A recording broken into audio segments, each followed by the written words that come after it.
Let's go through the entire Gospel of Mark together. All right, everyone, we're getting ready to read Mark chapter 14. So many amazing things happen. Thank you for taking this journey with us as reading all the way through the book of Mark. Some very interesting things happen. In Mark, remember 8, 9, and 10, Jesus has been leading up in those chapters to his death, to his resurrection, warning the disciples. Chapter 14 is where so much of that has happened.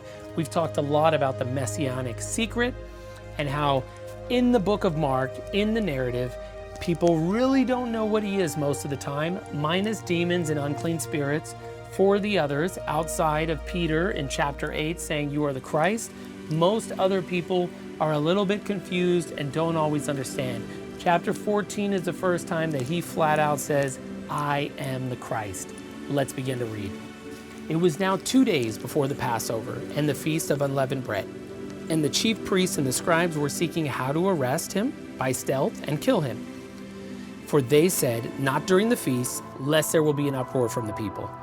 And while he was at Bethany in the house of Simon the leper, as he was reclining at a table, a woman came with an alabaster flask of ointment of pure nard, very costly, and she broke the flask and poured it over his head. There were some who said to themselves indignantly, "Why was the ointment wasted like that? For this ointment, it could have been sold for more than 300 denarii and given to the poor." And they scolded her. But Jesus said, "Leave her alone. Why do you trouble her? She has done a beautiful thing to me. For you always have the poor with you, and whenever you want, you can do good for them. But you will not always have me. She has done what she could. She has anointed my body beforehand for burial. And truly I say to you, whenever the gospel is proclaimed in the whole world, what she has done will be told in memory of her."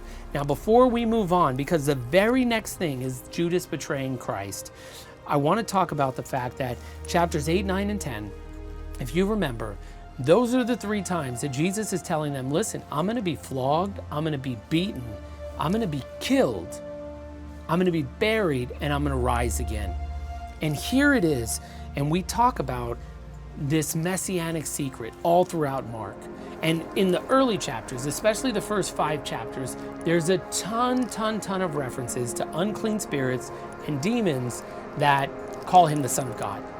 But from a disciple and Pharisee, they're confused on who he is. Peter's the first person that actually says, "You're the Christ" in chapter 8. But here, we're talking about who else really recognizes he's the Son of God.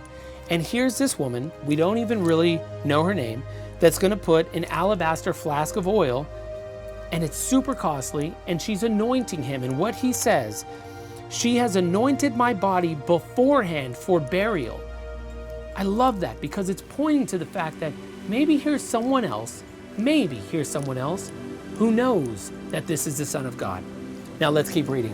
Then Judas Iscariot, who was one of the 12, went to the chief priest in order to betray him to them. And when they heard it, they were glad, and they promised to give him money. And he sought an opportunity to betray him. And on the first day of unleavened bread, when they sacrificed the Passover lamb, his disciples said to him, "Will you have us go and prepare for you to eat the Passover?" And he sent 2 of his disciples and said to them, "Go into the city, and a man carrying a jar of water will meet you. Follow him, and wherever he enters, say to the master of the house, 'The teacher says, where is my guest room, where I may eat the Passover with my disciples?' And he will show you a large upper room furnished and ready. There, prepare for us." And the disciples set out and went to the city and found it just as he had told them, and they prepared the Passover. And when it was evening, he came with the 12. And as they were reclining at table and eating, Jesus said, "Truly I say to you, one of you will betray me, one who is eating with me." They began to be sorrowful and say to him one after another, "Is it I?" He said to them, "It is one of the 12, one who is dipping bread into the dish with me. For the Son of Man goes as it is written of him, but woe to that man by whom the Son of Man is betrayed. It would have been better for that man if he had not been born." And as they were eating, he took bread, and after blessing it, broke it and gave it to them and said, "Take, This is my body." And he took a cup, and when he had given thanks, he gave it to them, and they all drank of it. And he said to them, "This is my blood of the covenant, which is poured out for many. Truly I say to you, I will not drink again of the fruit of the vine until that day when I drink it new in the kingdom of God." And when they had sung a hymn, they went out to the Mount of Olives. And I'm going to stop there for a second because I want to talk about the Eucharist, the communion that so many people have in church. I want to talk about what it represents because this is a Passover feast. A lot of us think of the little cracker, we think of the little grape juice or the little wine or however that is, breaking it off, and that is how we remember him. But that's not what they actually did. They didn't just walk into a building and have bread and a little bit of wine. They were having the Passover feast. And as they're having this feast, as they're gathering together, that's where this is happening. That's where Judas is going to betray him. That is where he's calling it out. That's where he's getting ready to call out Peter's denial. And that's where he's telling them, you guys remember me.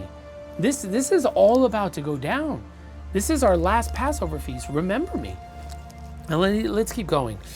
And when they had sung a hymn, they went out to the Mount of Olives, and Jesus said to them, "You will all fall away, for it is written, I will strike the shepherd, and the sheep will be scattered. But after I am raised up, I will go before you to Galilee."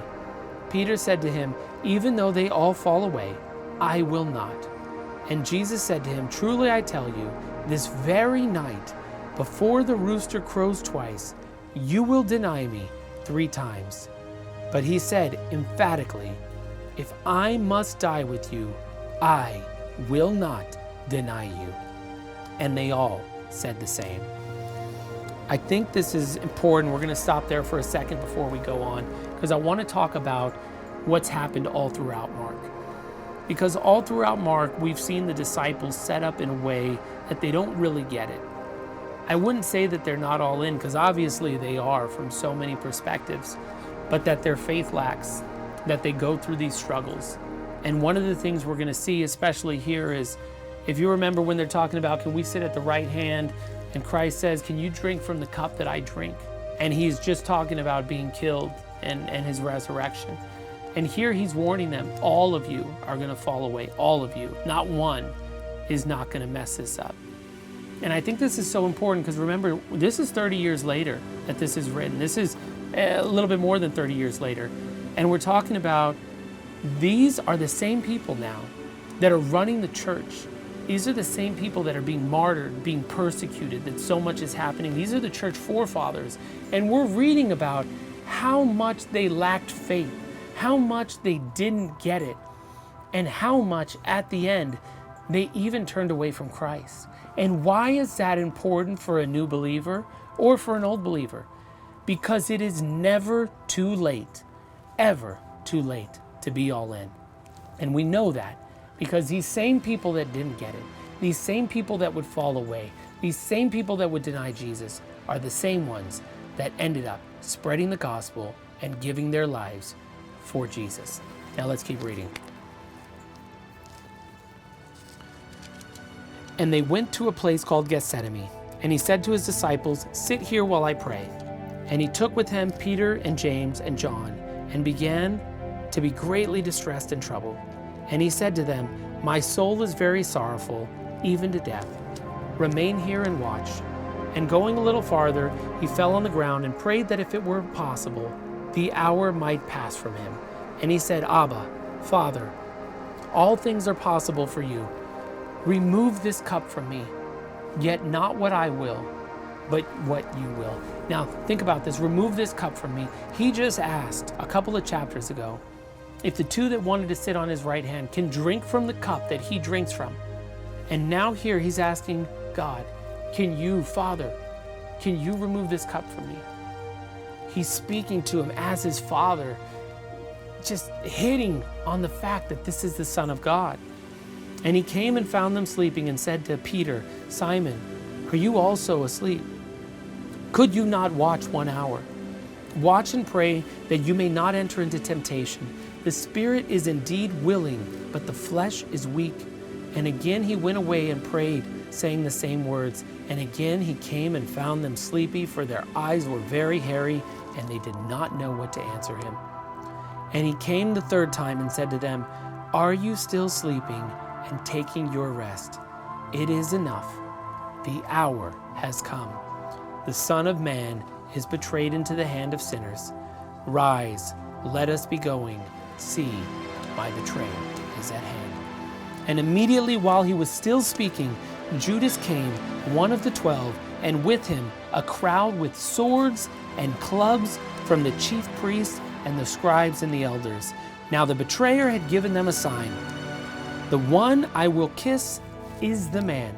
Seize him and lead him away under guard. And when he came, he went into him at once and said, Rabbi, and he kissed him. And they laid hands on him and seized him. But one of those who stood by drew his sword and struck the servant of the high priest and cut off his ear. And Jesus said to them, Have you come out as against a robber with swords and clubs to capture me? Day after day I was with you in the temple teaching, and you did not seize me. But let the scriptures be fulfilled. And they all left him and fled. And this is huge, because remember, they all left him and fled. He just predicted this. He literally just told them, you will all fall away, and they all promised they would not. And here we are still in the same chapter. If I must die with you, I will not deny you. And they all said the same. That's in verse 31. And here we are in verse 50. And they all left him and fled. And a young man followed him with nothing but a linen cloth about his body. And they seized him. But he left the linen cloth and ran away naked. And they led Jesus to the high priest. And all the chief priests and the elders and the scribes came together. And Peter had followed him at a distance, right into the courtyard of the high priest. And he was sitting with the guards and warming himself at the fire. Now the chief priest and the whole council were seeking testimony against Jesus to put him to death, but they found none. For many bore false witness against him, but their testimony did not agree.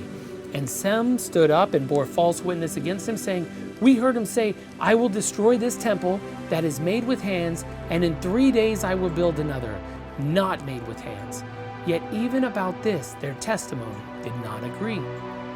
And the high priest stood up in the midst and asked Jesus, Have you no answer to make? What is it that these men testify against you? But he remained silent and made no answer. Again the high priest asked him, Are you the Christ, the Son of the Blessed? And Jesus said, I am. And you will see the Son of Man seated at the right hand of power and coming with the clouds of heaven. And the high priest tore his garments and said, What further witnesses do we need? You have heard his blasphemy. What is your decision? And they all condemned him as deserving death. And some began to spit on him and to cover his face and to strike him, saying to him, Prophecy. And the guards received him with blows. Now this is a huge point in the Gospel of Mark, and I want to talk about it because in the Gospel of Mark, we've talked about this messianic secret a lot. And here we are, we're building up to it. This whole time, Jesus has been telling people, don't say who I am.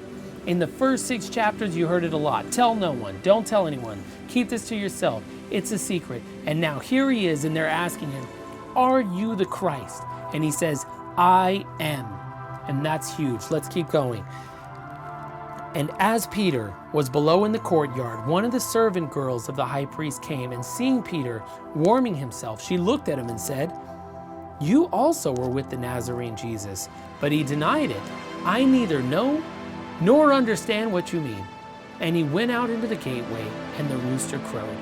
And the servant girl saw him, and began again to say to the bystanders, This man is one of them. But again he denied it. And after a little while the bystanders again said to Peter, Certainly you are one of them, for you are a Galilean. But he began to invoke a curse on himself, and to swear, I do not know the man of whom you speak. And immediately the rooster crowed a second time. And Peter remembered how Jesus had said to him, Before the rooster crows twice, you will deny me 3 times. And he broke down and wept. Next up, chapter 15. Now, if you have a deep desire to learn about the Bible and God, I want you to come back every week. Like and subscribe. Follow us on YouTube and TikTok. Don't just go to church. Don't just pray. Do it all. Dig into the Bible. Find out all the amazing things about the Creator of the world.